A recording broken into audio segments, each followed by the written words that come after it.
तेलंगाना की नेता के कविता ने आज एक प्रेस कॉन्फ्रेंस की और राज्य में ओबीसी के लिए 42% रिजर्वेशन की मांग की। उन्होंने कहा कि केंद्र सरकार तेलंगाना में वहां की पार्टी पर दबाव बनाए और तेलंगाना राज्य में ओबीसी जाति को तुरंत प्रभाव से 42% आरक्षण दे। उन्होंने इस मौके पर कांग्रेस नेता राहुल गांधी पर भी निशाना साधा। उन्होंने कहा है कि राहुल गांधी ने भी चुनाव के समय वादा किया था कि तेलंगाना में ओबीसी जाति के लोगों को आरक्षण दिया जाएगा, लेकिन वे भी अब इस मुद्दे पर चुप्पी साधे हुए हैं। उन्होंने भी इस मामले पर अभी तक कोई अपना रूप स्पष्ट नहीं किया है कि कविता ने ये भी कहा कि आने वाली 17 जुलाई को वे एक दिन का तेलंगाना बैंड का आह्वान करती है और इस आंदोलन के जरिए वे सांकेतिक रूप से सरकार को चेतावनी देगी कि अब उनकी मांग को अगर नज़रअंदाज किया गया तो उसके परिणाम भयानक होंगे। उन्होंने कहा कि यह आंदोलन और तेजी से बड़ा रूप लेगा। सबको मेरा प्रणाम। हम देखते हैं कि कांग्रेस पार्टी के वरिष्ठ नेता राहुल गांधी जी देश भर में जाके ओबीसी के बारे में बात करते रहते हैं। हम सभी लोग तेलंगाना प्रदेश से आए हैं। मेरा नाम के कविता है और यहाँ जो हमारे ओबीसी के बहुत सारे नेता हमारे स्टेट से आके यहाँ बैठे हैं। हम दिल्ली इसीलिए आए हैं, 1700 किलोमीटर ट्रैवल करके आज सुबह उठ के दिल्ली यहाँ एक बहुत इम्पॉर्टेंट मुद्दे के बारे में देश के जनता को बताने के लिए हम यहाँ पे आए हैं। तो राहुल गांधी जी जो कांग्रेस के वरिष्ठ नेता है, वो तेलंगाना के चुनाव में आए थे और उन्होंने हमसे वादा किया था कि हम 42% का आपको ओबीसी आरक्षण देंगे लोकल बॉडी इलेक्शन में, और ये वादा होके देके 2 साल लगभग होने को आए हैं। तेलंगाना में कांग्रेस का सरकार बन गया है और लगातार जन आंदोलन की वजह से उनको असेंबली में बिल लगाना पड़ा और काउंसिल में बिल लगाना पड़ा। हर एक पार्टी का मदद उनको मिला, बिल भी पास हो गया। अभी वो बिल आके यहाँ महामहिम राष्ट्रपति जी के पास दिल्ली में है। तो अभी मैं ये पीसी राहुल जी का नाम लेके क्यों शुरू कर रही हूँ, समझने की बात है। 2011 में यहाँ यूपीए सरकार थी देश भर में, तब उन्होंने जनगणना किया था, लेकिन जनगणना का डिटेल आज तक किसी को पता नहीं है कहाँ पे है।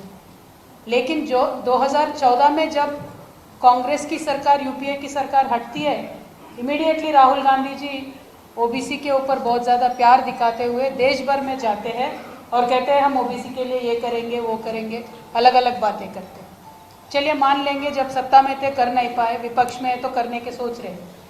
तो 2014 के बाद उनके सीधे सीधे सरकार हमारे देश में बने हैं, एक कर्नाटका में, एक तेलंगाना में, एक हिमाचल में और बिहार में शेयरिंग है सरकार उनकी, तमिलनाडु में भी शेयरिंग है।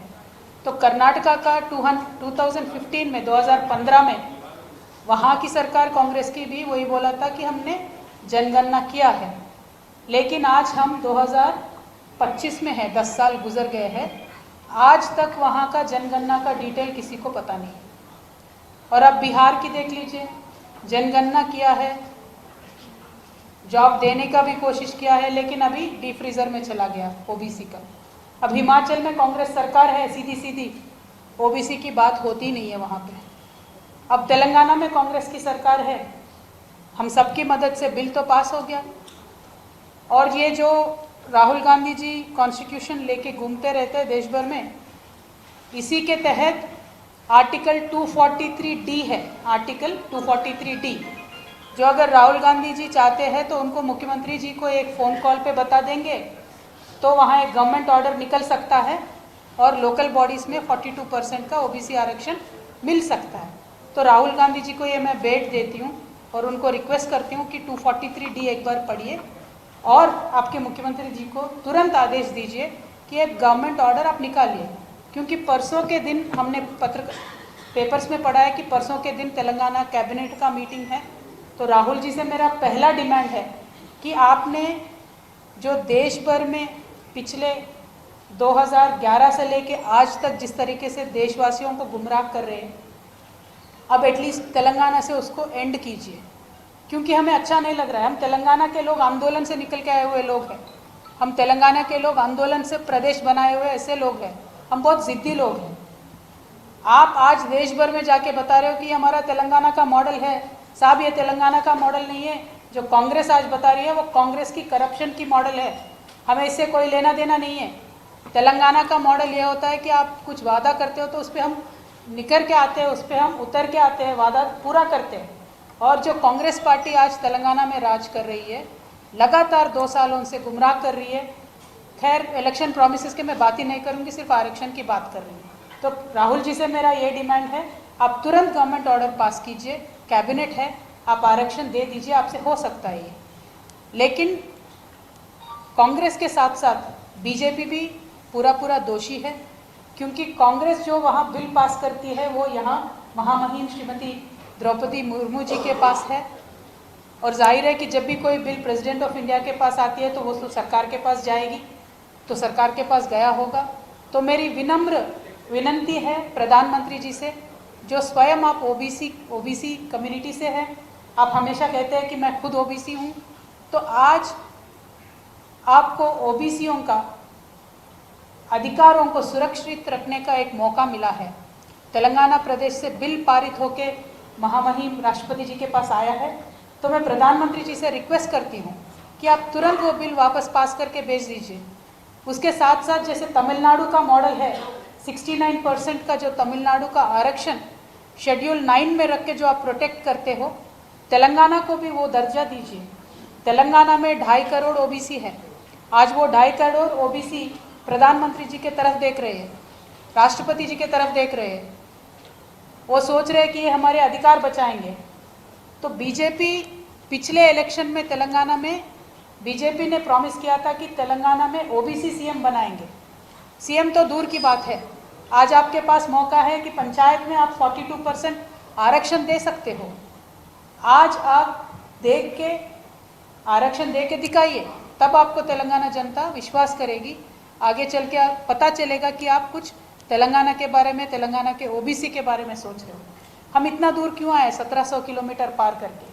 यही बताने आए, विनंती करने के लिए आए दोनों पार्टियों से, कांग्रेस और बीजेपी से, कि आप हमें अब जो प्रॉमिस किया था आरक्षण वो दे दीजिए। अगर आप नहीं दोगे, जैसा हमने कहा है, मैं तो तेलंगाना की बेटी हूँ, हम सारे वतन के लोग हैं, हम सारे लोग आंदोलन पथ से आए हुए लोग हैं। 17 तारीख को इस महीने का हमने रेल रोकने का तय करके यहाँ पे आए, और हम आंदोलन बहुत ज़ोरदार करते हैं, और हम आपसे वादा करते हैं बहुत बीजेपी और कांग्रेस पार्टी से कि रेल की पहिया वहाँ से बिल्कुल हिलेगी नहीं, और डेक्कन से गुजर के दिल्ली तक ट्रेन पहुँचेगी नहीं। जब तक ओबीसी का आरक्षण नहीं मिलेगा तब तक हम रेल रोको करने का काम करेंगे। आपसे रिक्वेस्ट है, कॉन्स्टिट्यूशनल तरीके से आपके पास बिल आया है, आप लोगों का रेस्पेक्ट कीजिए, उनके भावनाओं का रेस्पेक्ट कीजिए और ये बिल पास कीजिए। सिर्फ इलेक्शन के टाइम पे वादा करके बाकी टाइम पे आप अगर लोगों के साथ खड़े नहीं होंगे तो लोग आपको विश्वास नहीं करेंगे। और ये दोनों पार्टियों के बारे में जब सोचते हैं बीजेपी कांग्रेस से, मुझे लगता है रीजनल पार्टी से ही इस देश में न्याय मिलता है। जैसे बीआरएस थी, तब हमने लोकल जो कल्चर है उसको बचा के रखा था, लोगों के अधिकार को बचा के रखा है, और जब भी मौका मिला लोगों को हमने डेवलप करने का कोशिश किया। जैसे अलग प्रदेशों में भी हम देखते हैं, जैसे अखिलेश यादव जी है, उनके ज़माने में भी काम अच्छा हुआ, अभी भी उनको जनता ने बहुत साथ दे के बहुत सारे एमपीज़ को जिताया है, और नवीन पटनायक जीते, जयललिता मैडम थी, अभी भी डीएमके है। तो रीजनल पार्टी से ही शायद लोगों को बेनिफिट मिलेगा। अगर ये दोनों नेशनल पार्टीज़ को तेलंगाना में या किसी भी प्रदेश में आगे चल के जीतना है इलेक्शंस में, या लोगों का विश्वास जुटाना है, तो मैं वापस एक और बार रिक्वेस्ट करती हूँ कि ये जो आरक्षण बिल का प्रपोजल है, ये महामहिम श्रीमती द्रौपदी मुर्मू जी के पास है। उनसे भी मैं रिक्वेस्ट करती हूँ, एक महिला होने के नाते आपके ऊपर बहुत भरोसा है लोगों को, महिलाओं को, ओबीसी महिलाओं को उनका हक मिलना चाहिए। पूरे यूनाइटेड आंध्र प्रदेश में मैडम आज तक एक भी ओबीसी एमएलए महिला नहीं आई है, और आने का ज़रूरत है। 2-3 लोग आए थे, अभी 1-2 मंत्री है, लेकिन और ज़्यादा लोग आना बहुत इम्पॉर्टेंट है मैडम। तो ओबीसी बिल आप पास कर दीजिए, आप अपने गवर्नमेंट से रिक्वेस्ट कीजिए। ఇవాళ ఇక్కడ ఉన్నటువంటి తెలుగు మిత్రులందరూ